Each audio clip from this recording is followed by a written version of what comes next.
More now on what some survivors of Jeffrey Epstein's abuse say, some going public for the first time about what Epstein put them through, what they want to see from the government, and the concerns some have about such disclosure. Randy Kay has more.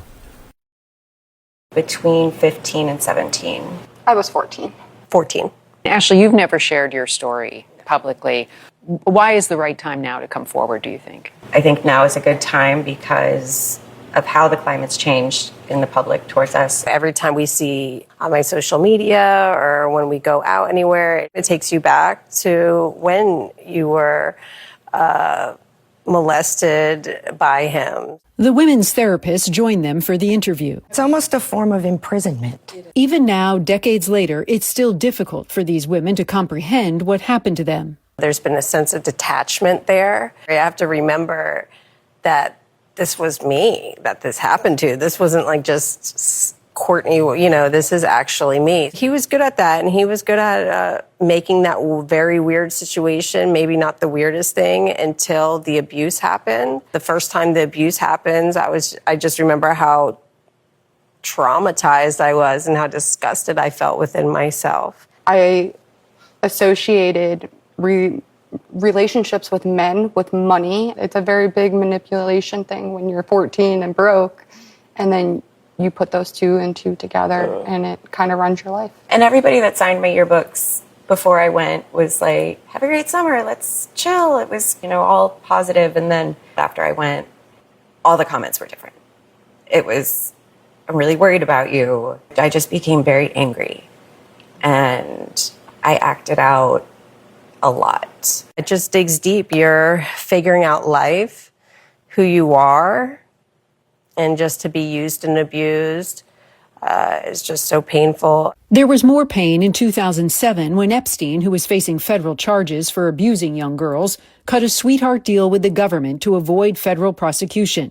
The deal was signed off on by then U.S. Attorney in Miami, Alexander Acosta, who in 2017 became labor secretary in the first Trump administration. I feel like Alex Acosta needs to be held accountable. And these days, with Epstein and Ghislaine Maxwell, the convicted sex trafficker who served as Epstein's madam, back in the headlines. There's worlds of emotion. So one day it can be like, I'm super angry. And then one day you're like, I'm going to lay in my bed and I'm going to cry forever because this is never going to go away. None of these women ever met Maxwell, but they have strong opinions about her. Do any of you have any doubt about Ghislaine Maxwell's role in Epstein's crimes? Absolutely not. Absolutely not. I heard the interview that she just gave with the Assistant Attorney General, and the things she said I thought was absolutely disgusting. It just makes me sick. That she had no idea anything inappropriate had ever gone on. Which you don't believe. There's no way anybody was in his house and is oblivious to anything that happened. She kind of fawned over President Trump. The exact manipulation that she did to her victims. Why do you think she said those things about President Trump? Because she wants the pardon. The fact that she's even got changed prisons, she should be in the worst prison in the United States. Maxwell, in her interview, was asked if Epstein was a creepy guy, and she said that women would not have been there if he was creepy. We were children. We were not women. We were not adults. At one point, she also says that Epstein preferred younger people, not because of anything sexual, but because they were, quote, invigorating and up to date on music. Did he ever talk to any of you about music? No. And if he did, he was naked. Yeah. There was creepy. He talked about what he wanted sexually, not about music. Last week, the House Oversight Committee subpoenaed Epstein's estate as well as its two executors. The committee is seeking documents, including the so-called birthday book Epstein was given for his 50th birthday, as well as flight logs from his aircraft, any potential client list, and videos or images from security cameras at his homes. Why hasn't it been done before? Why is it taking this long? I think it was a wonderful idea. Still, despite them wanting transparency, there is some concern about what could be made public. Is there video footage from my own stuff that happened to me? Are they all sitting on that? Right. Child pornography? When the FBI or the government, whoever is going through all the files, I'm like, do they see me? Did Epstein ask all of you to recruit other young girls? He asked me, and I did recruit. How do you feel about that?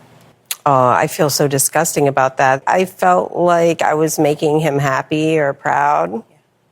And it was like just somebody I wanted in my corner that I could count on. I felt like he was there for me at the time. My parents were homeless. These women say they were all surprised in 2019 when Epstein was arrested in New York on federal sex trafficking charges. He was found dead soon after in his jail cell. Authorities ruled it a suicide. I felt guilty when he died because I asked the judge not to release him, and he didn't. And Even after what he had done to you. I know. It's gross, right? Randy, how do you explain that? That is what grooming looks like. There was a lot of conflictual feelings when Epstein died for many of the survivors. This week, many of Epstein's survivors will have their say in the nation's capital when they speak to the House Oversight Committee. They are encouraged that the focus for a change will be on them and not on Jeffrey Epstein. It's really sad because he has just been glamorized. Sensationalized, celebritized, yes. He had the money. He had the mystery. He had this operation that everybody turned their cheek. It's like he just had the world under his thumb. And Anderson, two of the women I interviewed there are in D.C., and they plan to press Congress on this sweetheart deal that Epstein got back in 2007 and how it all came to be. They also hope that they can get a bill passed that would notify crime victims if there was a deal in the works like Epstein got, and if those victims were not notified, there would be some type of financial compensation. But Anderson, regarding Alexander Acosta, who signed off on that deal, he testified about it during his confirmation hearing as labor secretary, and he said that his office decided that a plea that guarantees someone goes to jail is a good thing. But keep in mind, when Epstein went to jail, it was for 13 months on a prostitution charge in a state-run facility, and he was able to leave on work release for 12 hours a day and go home. So no doubt Alexander Acosta will have to answer to that when he testifies before the House Oversight on September 19th. Yeah. Randy, thanks very much.